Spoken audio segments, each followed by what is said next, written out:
आशीष अपनी पत्नी को बात बात पर डांटता और मारता था। ये उसका रोज का काम हो गया था। आज भी उसने रिया को जोर से थप्पड़ मारा। उधर गेट पर आशीष की माँ खड़ी थी। उसने आशीष को जब ये करते देखा तो कोने में छिपकर देखने लगी कि आशीष किस तरह का व्यवहार कर रहा है। जब आशीष वहाँ से चला गया तो आशीष की माँ अंदर आती है, बहू को गले से लगाती है, उसे सांत्वना देती है और पूछती है कि तुम्हारे साथ आशीष ये कब से व्यवहार कर रहा है। रिया ने रोते रोते कहा, माँ ये पहले बहुत अच्छे थे, लेकिन कुछ दिनों से ये लगातार मारते और डांटते रहते हैं। आशीष की माँ ने कहा कि तुम अगर इस व्यवहार को सहती रही तो ये रोज का काम हो जाएगा, तुम्हें इसका विरोध करना चाहिए। कोई बात नहीं, तुम जरा भी परेशान मत हो, अब मैं आ गई हूँ, अब मैं सब ठीक कर दूंगी।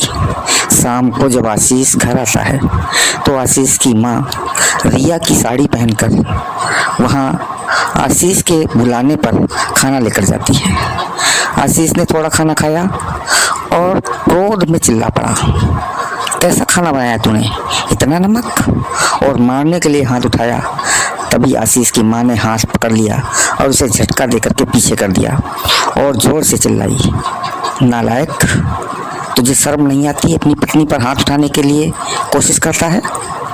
मैंने तुझे यही संस्कार दिए हैं कि तू अपनी पत्नी को पीटे। किस लिए पीट रहा है, ये भी तो किसी की बेटी है। मैंने तुमको सुबह भी देखा था, तुम उसको हर दिन पीटते हो। निकल जा मेरे घर से, तेरी मेरे घर में कोई ज़रूरत नहीं है। ऐसा करके आशीष की माँ आशीष को घर से निकालने लगी। तभी रिया आती है, वो कहती, माँ कोई बात नहीं, इन्हें एक मौका और दे दो। आशीष भी गिड़गिड़ाने लगा कि मुझे एक मौका और दे दो, अब मैं इस पर कभी भी हाथ नहीं उठाऊंगा, इसे बहुत प्यार करूंगा। और इस तरह से आशीष के स्वभाव में परिवर्तन होता है।